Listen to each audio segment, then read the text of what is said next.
how do I help myself feel at ease? All right, well, let's look at what I'm up against. I got this mind power disease called alcoholism. I've got ADHD that is a real thing. Like my brain fires a little differently than the average person. Do I shame myself, beat myself up? Oh, I did that for years, and then that made me go driving deeper into my addiction because then I hated myself and I wanted to shut my hating thoughts about. So it's a cycle.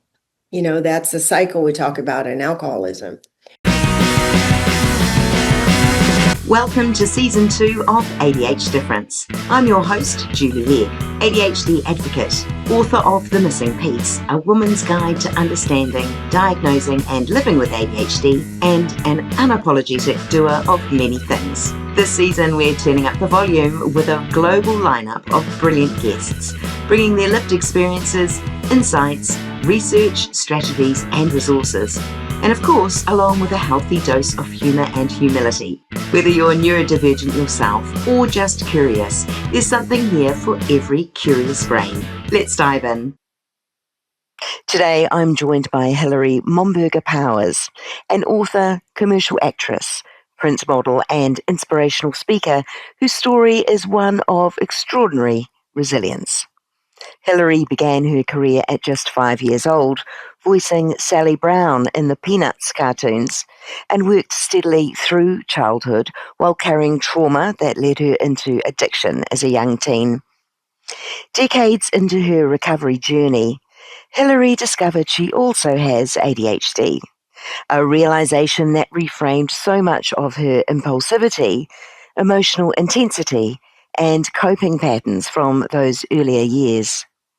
Now, with more than 40 years in recovery, she uses her lived experience to help women heal trauma, break old belief systems, and rebuild their lives with compassion and strength. Welcome to the show, Hilary. Thank you. I really appreciate you inviting me. Good morning, good afternoon, good evening to everyone. Excellent. Now, your story begins in such a unique way, landing roles that many children could only dream of, and then being introduced to drugs and alcohol as a young teen. So, looking back, with years of recovery behind you, how do you see ADHD showing up in those early years?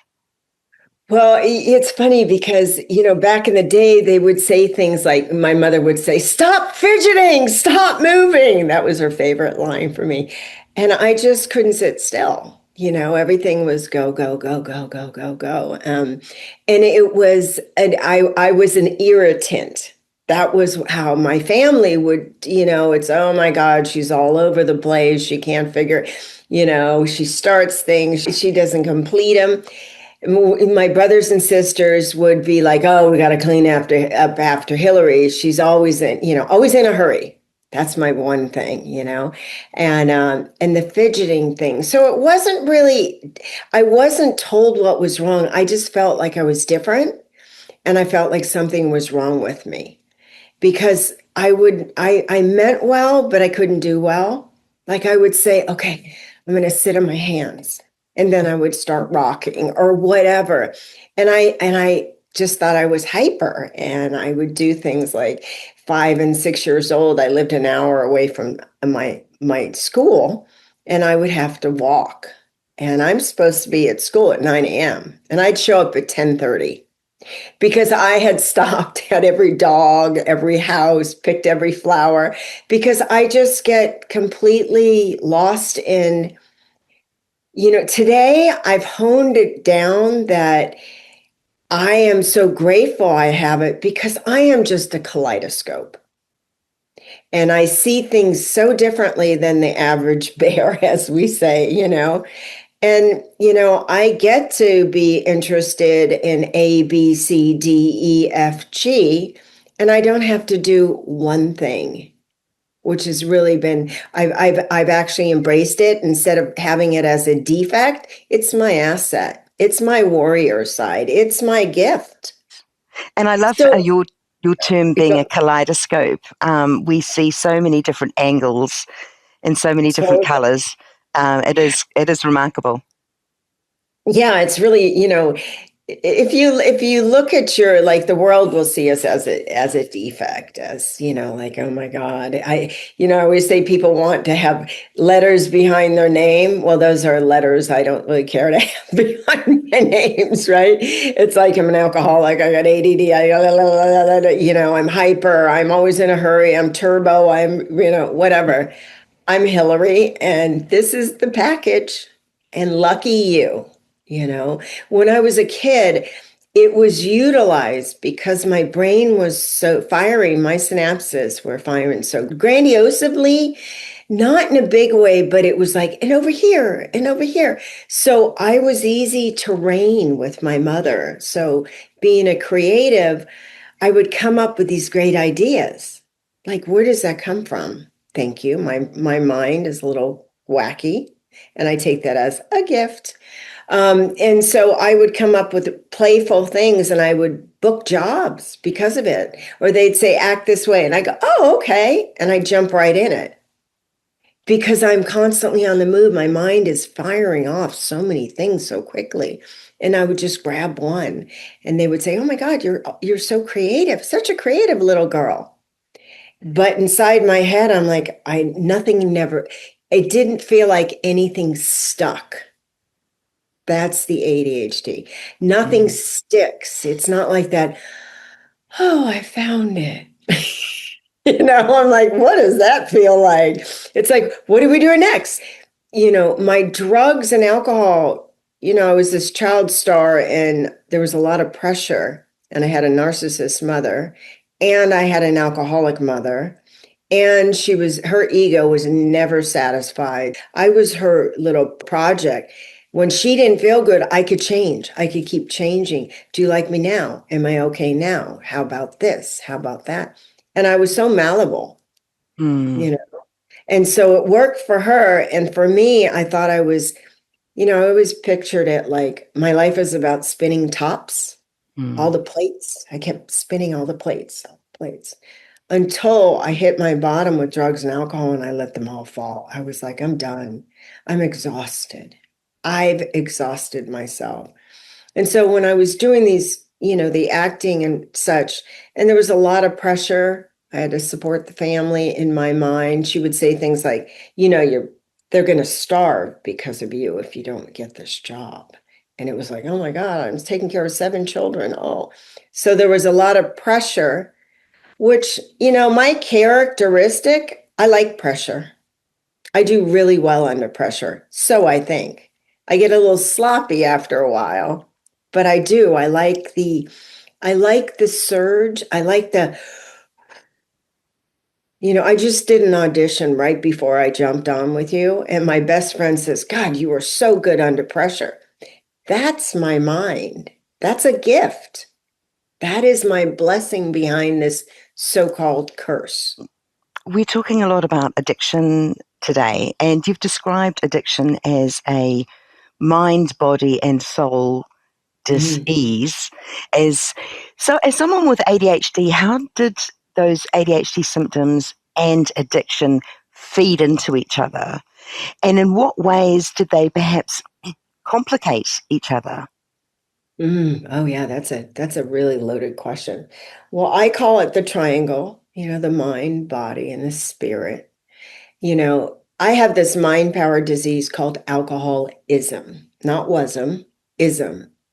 So I'm always going to have it, regardless if I stop drinking or not. I still have the original root was this is the ism. And in alcoholism, one of the characteristics is I'm always in a hurry anyway.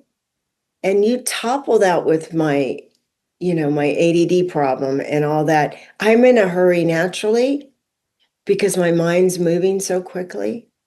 And so when you tell me when I get sober, easy does it, I'm like, what does that mean? Oh my God, what are you talking about? Let go, let God, are you kidding? I'm holding on for dear life because I'm in a hurry. And so the characteristics of it also mirrors manic depressive. Everything is amazing. Everything is doom and gloom. I'm going to die. So when I talk about the having the body mind, and the spirit. Well, the first thing I got to do is I got to stabilize. That's sobriety. I no longer get to drink or use because it's not working anymore. It doesn't shut my head down. It makes it worse. And that's even worse. Like when the drugs don't quiet the mind, because I didn't get loaded to go have a party and go, dance at clubs. I got loaded to shut it down. Mm-hmm. Stop. I remember that going, oh God, shut up. I mean, how many times have I said that to myself? Because that used to be my mantra. What's wrong with you? God, slow down. Oh my God, I can't get everything. And I'm beating myself up. So the first thing I do is I need to stabilize. How do I do that? My seeing, tasting, touching, hearing, smelling. I got to get my senses stabilized because that's how I feel safe. And when I'm in a cycle, my ADHD cycle of like, it's almost like I'm a Ferrari and someone has put a brick on the gas pedal, there ain't nothing stopping me. So if I go firstly to my senses, I don't drink and use, there's a stabilization. I feel a little security. I feel safer. I start drinking more water. I mean, these are so important for my brain synapses. It's firing. And when I am dehydrated, it's kicking even harder. Harder. So I don't even know this stuff until I start going, wow, it's okay for me to research who I am so I can take care, love, and embrace who I am. If I just say, take my drinking away, then I'm stuck with this. And then I have a mind power disease above with having a little neurotransmitter, oopsie, firing wackadoodle. So I got to know, okay, so if I'm always in a hurry, which I am, that's with my alcoholism and my ADHD. How do I stop myself from being in a hurry? Then I get into take a breath. There's my seeing, tasting, touching, hearing, smelling. I take in something different. I drink water. I show up at the same place 3 times a week. Whoa, that's hard for me because I want to be all over the place. I like it. It's an energy. I like the insanity. It's fun because I think I'm in control, but that's the illusion of my alcoholism. I thought I was in control of my drinking. I wasn't drinking, I was being drunk. Very, very interesting things that you've said, Hilary. One, with this substance misuse, abuse, that self-medication, self-medicating using the only strategy that was available to you that you knew of, yet it didn't work, and replacing that with this grounding sense, as you've said, works better for your brain. And that's wonderful that you can, they're two extremes, aren't they? It's night and day because I always wanted that magic pill to fix me. I wanted that pill. I want that pill. Would that calm me down? I wanted that drink. Would that calm me down? So I was self-medicating because I couldn't stop this from going on and on and on. And so by me taking care of the physical, when I said the body, mind, I take care of the physical. The mind is I start learning more about who I am as a character. I start learning about all my diseases. Dis-ease means not at ease, not maimed Hilary. How do I help myself feel at ease? All right, well, let's look at what I'm up against. I got this mind power disease called alcoholism. I've got ADHD that is a real thing. Like my brain fires a little differently than the average person. Do I shame myself, beat myself up? Oh, I did that for years, and then that made me go driving deeper into my addiction because then I hated myself and I wanted to shut my hating thoughts about. So it's a cycle. That's the cycle we talk about in alcoholism. So all of a sudden, I'm not doing that. And I'm filling my mind with like, okay, well, pause when agitated, go to AA meetings, show up, certain time, show up and meet a sponsor, meet somebody that you're friends with, that you're in the same journey with, that you can interact with, communicate with. Because a lot of times I don't tell anybody. I just think I'm crazy. and I hate myself for it because then it's like Hillary's again. I call my treated side is Hilary. My untreated side is Helga. She's on crack. She is like, whoa. Either Mm. she's angry and mean, or she's a people pleaser and she's doing everything for everybody and wants to kill herself at the end. And, by the end of the day, we understand that one. But so then the third part, component is this God aspect. And how do I get a God aspect? Well, I had to look at, I've been this power over my life. I've blown it up. I destroy it. I have no self-worth or self-esteem. My family is like, oh, here comes Hillary again. God, she's so frenetic. That was my favorite word. Ooh, she's so, she's a wild. And I was shamed over that. And so I saw that when I'm powered with Hillary and my thoughts, I started getting some really shitty outcomes. Like I started losing jobs. I couldn't show up on time. And I meant well, but I couldn't do well. I tried so hard Mm. many times. I tried to be, I remember going to work and saying, I'm just not going to talk at work. I'm going to shut my mouth. By 9:30, I'm like, oh, and people are like, we can't keep her around. She's too, you know. Unfortunately, when you're sitting on a sound stage, you're not supposed to talk. AKA, it's supposed to be quiet. So I started implementing I started talking to this power greater than me, because I know something created me, I didn't. So it's got to be greater than me. So I start opening up the idea that maybe, then why did you make me an alcoholic? Why did you fracture my brain like this? So I start finding out the good stuff about it. Like, I am a bundle of love. I'm a bundle of energy. I wouldn't be like this if I didn't have these defects or whatever, these strongholds. They have become my assets. Mm. I'm going to call you God for the sake of the word. That's where I started. I'm going to give you a name instead of higher power universe. That's like way too big for me. I need to keep it simple. And I start learning that my mind will produce a thought that says, you're never going to make it. You're too colorful. You're just too extra, Hillary. I love that one. And so I would get that thought. It becomes a feeling. I go, God, I hate myself. Mm. God, why do I even try? That thought becomes a feeling. Then my feeling becomes an action. I start blowing things up. I start throwing things, or I start not calling people, or I erase their numbers, or I text them something. Oh my God, those are always great. Pause when texting, not when agitated, when texting. And then all of a sudden, that action becomes my character. But I am colorful and I like to see it in many different colors. So thank God that I have allowed myself to tap into so many incredible resources for Mm. me to know that I am not broken. No. I'm an incredible piece of art that God created. And so I have these oopsies in my life. Oh, well. There are so many adults with addiction histories, and they discover it later in life that they were actually neurodivergent children Right. trying to cope without that support, which we have touched on. When you look again, just back in your childhood, and the pressure and the performing and Mm. some of the trauma around that, what were some other ADHD things that you see were missed at the time beyond your fidgeting? What was something deeper that you were experiencing that perhaps were missed?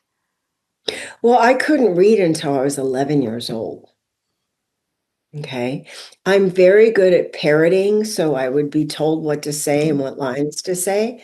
But because of my inability to focus, and sit still and allow things to be absorbed because of my always that anxious feeling that's going on inside. And I never told anybody because I thought that was just me. you know? And because of all that anxiety that I would have inside, I did the thing that bit my fingernails to the quick. I was, you know, those were a lot of the stuff but it was more the stuff that was going on in my mind that I couldn't express it. Because also these thoughts of not being enough was so rapid fire. It wasn't like one theme. It was constantly changing. And I really, at the time, I'm the only one in the family who's like this. So I was looked at like, oh God, here she is again. So I kind of fell into that role of being different, odd. And you get to a point when you're a kid, you're just like, I guess this is who I am. And it's not that we accept it, we surrender to it, as in a defeat. And so when I found drugs and alcohol, it became my cloak of comfort, of calming. It became my sounding board because I had a relationship with it that wasn't going to go. I saw a lot of people loved to know me, but didn't stay because of that frenetic energy. I don't know if you get what I mean. And my interpretation of it is I'm not lovable. I'm not enough. There's something wrong with me. I'll never get anywhere. And that becomes the fear that drives me, my trauma wounds that just push me into addiction, push me into infidelity, into lying and cheating and promiscuous. It doesn't matter. I'm just going and going because I keep trying to run away from Hilary. And so you find the drugs and alcohol and you're just like, oh God, I feel great. Stops working. A correlation with a lot of trauma stuff because we create a lot of trauma. I set the ball rolling to a lot of my traumas. And I'm not saying bad Hilary, flogged myself. I'm just saying it is what it is. That's why it's been so important for me as an adult in sobriety, sober, soundness of mind. That's what sobriety is about, is learning on to tap into another power that actually is after my own best interest there. And don't take meds anymore. I take nothing for me. You entered recovery in 1983, long before public conversations that we have today around ADHD and trauma and addiction. So what did recovery look like for you back in 1983? Oh my God, I was a young girl. I was 21, and all I knew was I found a place where I was around, once you get into into recovery room, there's a lot of us out there. We're all trying to self-medicate. And you can see it because all of a sudden you have a group of friends, you're all on the same wavelength, we used to call it. Remember that? It was like, oh yeah, we're on the same wavelength. It's like, we're whack jobs too. We're sober and crazy. That was like so exciting. I found some of my people. It was so crazy. So I felt like I had found, when I talk about the stabilization, the seeing, tasting, touching, hearing, smelling, all of a sudden I'm in a room full of people and I feel a sense of belonging. Oh my God, finally, I feel like I belong somewhere. And I used to describe it that I felt like I was in a roller skating rink going around and around and I couldn't skate and I couldn't get off. That's how I felt my mind was constantly. And because I just thought we would call ourselves a little different, a little special, because there was no one talked about any of this. They didn't know that we had some, really there was stuff going on. I thought that I would get sober and I would all of a sudden become calm. And it never happened. I was still rapid, go, go, go. And so then I thought something was wrong with me in sobriety. I guess I'm one of those people that are inconstitutionally incapable of being honest with themselves. I would all of a sudden start thinking I was just, something's wrong with me. Maybe I did a little something. Little Mm, did I know I was treating my mind because I couldn't quiet it. And I found substances that would do that for a second. mm. And then and it started producing more ill than it did health. Meaning friends, family, money, jobs, all these things were dying. And then it stopped working in my brain. And then you tell me to go work in inventory. I can't even write. I can't even sit still to write. I remember that. It took my inventory to like a year and a half because I couldn't focus. I just, and now knowing that, and then I did go the med route, and I remember my sponsor saying, Hilary, I think if you really focus on doing a proper inventory, like really like emptying your cavern and going to a power other than you, that you may have some calmness and still keep that pizzazz. Because I like the art side of me.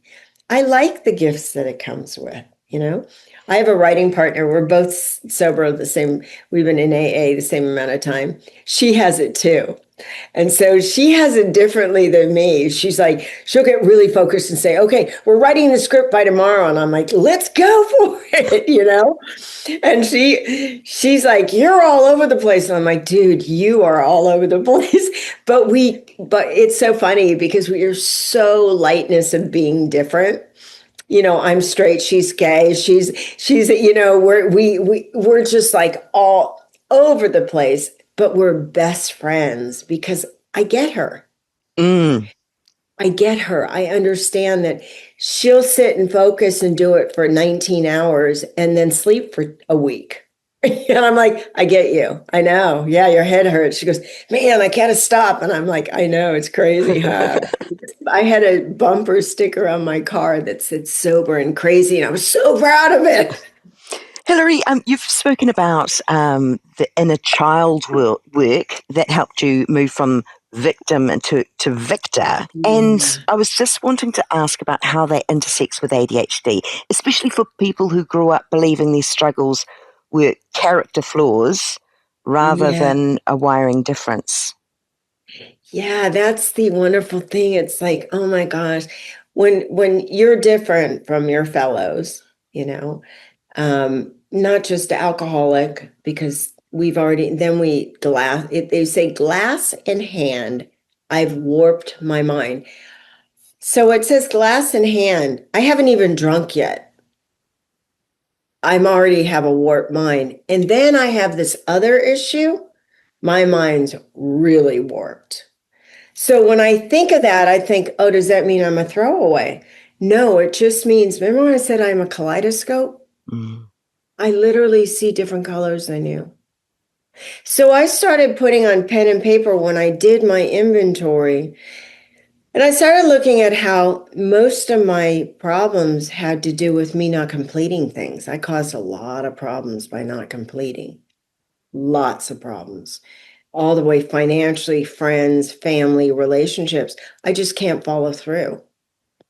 And I thought I was a mess. So I started looking at the things that I had done that branded me as, wacky, right? And then I started looking at if I have a coin that's got a heads on it, there's got to be a tail on it, right? So I started looking at the assets of it. Okay. I bring a lot of light into the room, right? I bring a Yes. lot of energy into the room.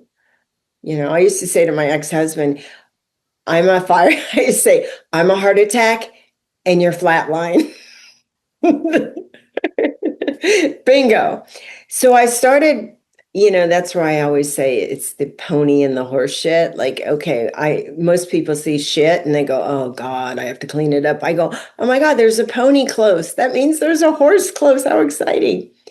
So because of my mind being this way, I can see good things and when most people can't. I can see it beyond what the face value is. That's why I keep trying for new. So I started writing down all the assets I have because of this. And I started to make friends with it, because when I'm hating it so much, I'm a victim. Because nobody I know that's a victim is happy. But if I look at the heads and the tail of the coin, and I look at the assets, that's a higher vibration. I'm like happier. So I start focusing on this. There's where my victory comes in. It's like, dude, I am special. Instead of, oh, she's extra, she's special. Now it's like, yeah, I am. That's right. Oh, you want to start something? I'll do it. We'll do it in 10 minutes. You know what I mean? I'll do it. And then all of a sudden, I start getting self-worth and self-esteem, because it's helping me stabilize. I start looking at the good about me. I'm not a defective character. I'm not maimed. I'm not crazy. You know what? I am a light of being, and I am filled with colors. How lucky am I? So I start focusing on my positive aspects. And then other people are like, man, you're so great to be around. You're so positive. And I'm like, I know, isn't that great? And I got to do that by doing my inventory and looking at, yeah, I've done some things as a result of these things, but what if I look at the assets and I start focusing on that instead of the defects of it? Because whatever you think about, you bring about. So Absolutely. what if I think about all the great positive aspects of what I have? I'm so grateful and so lucky. I would tell your listeners, I want you to get a piece of paper, write out the things you hate about it, and then I want you to look on the other side of it. Because behind every good, there's an evil. Behind every evil, there's a good. So go ahead and look for the positive aspects of it. And I want you to celebrate that. Like, it's awesome. I can paint, I can sew, I can dance, I can have podcasts, I can be a script supervisor, I can be a nurse, I wrote a book called The Hope Chest, and it's a 80-page book about, I want you to be okay with change. Celebrate it, celebrate new things. I celebrate that as an asset.